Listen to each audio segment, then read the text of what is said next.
3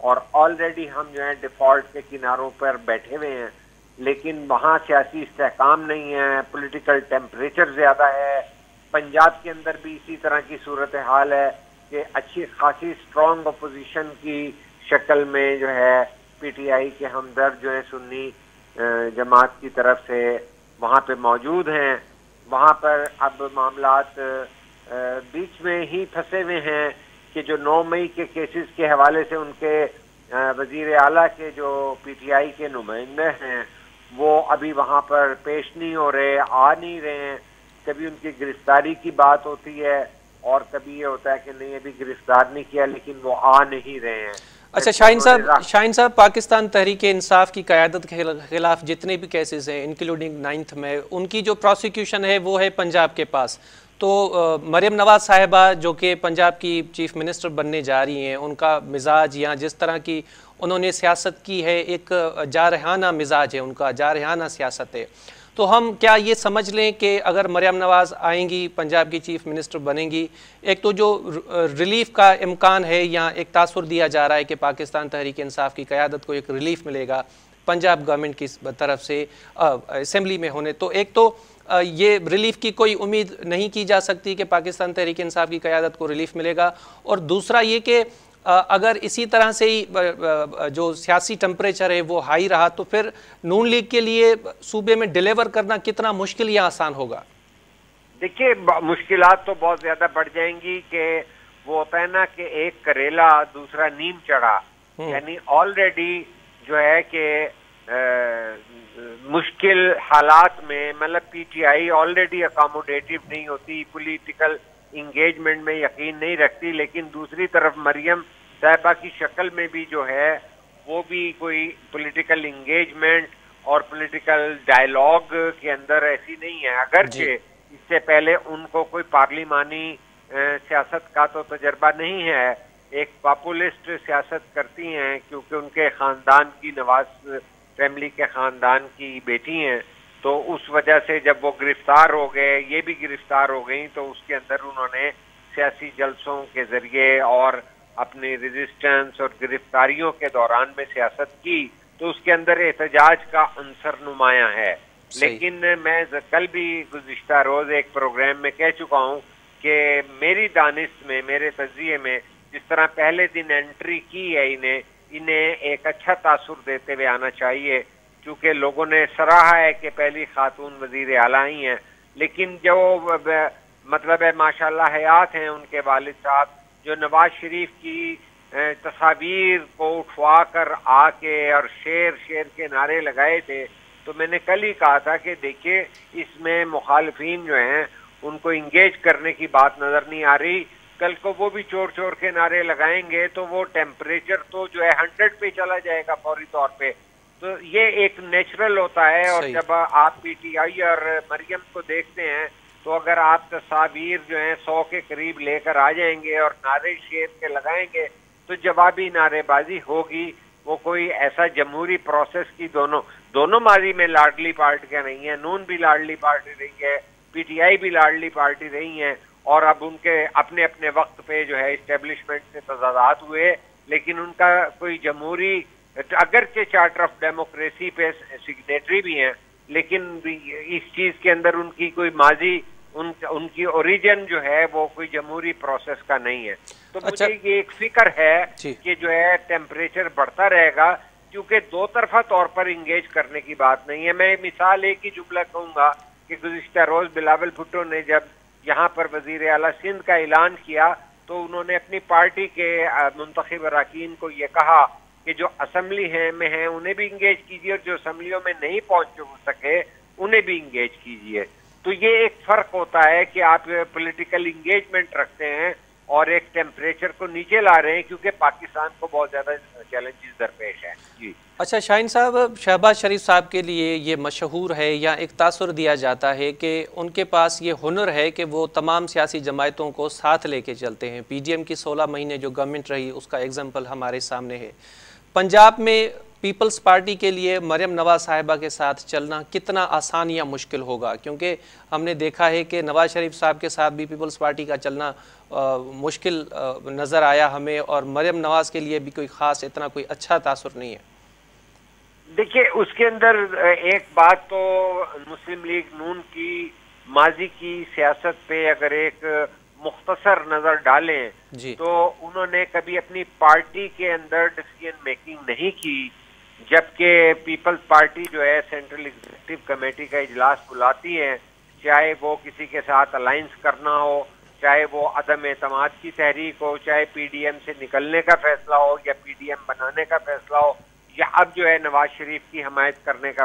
شہباز شریف کی حمایت کرنے کا فیصلہ ہو۔ لیکن وہاں پہ یہ ہوتا تھا کہ ہم نے دیکھا ہے کہ نواز شریف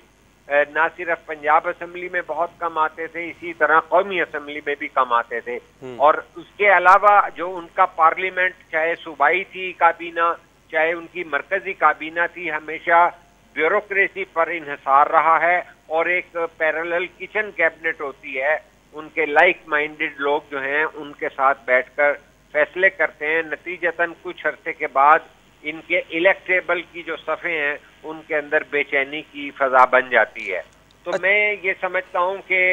یہی جو چیز ہے یہ کافی حد تک جو ہے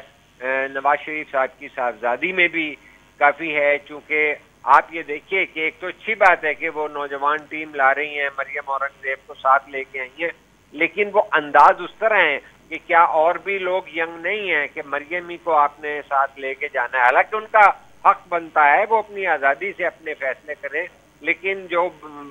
تبصرہ نگار ہیں وہ تو ان چیزوں کو دیکھ رہے ہیں کہ ایک وائڈ اوپن ڈیموکریٹک پارٹی جو ہوتی ہے، جس طرح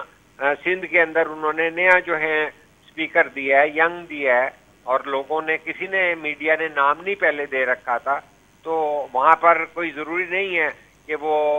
آصفہ زرداری بھٹو زرداری کو جو ہے وزیر اعلیٰ بنا دیں یا بی بی فریال کو بنا دیں۔ وہاں پر جو ہے پہلے قائم علی شاہ بھی رہتے تھے، اس سے پہلے عبداللہ ہوتے تھے، اس کے بعد جو ہے تیسری دفعہ جو ہے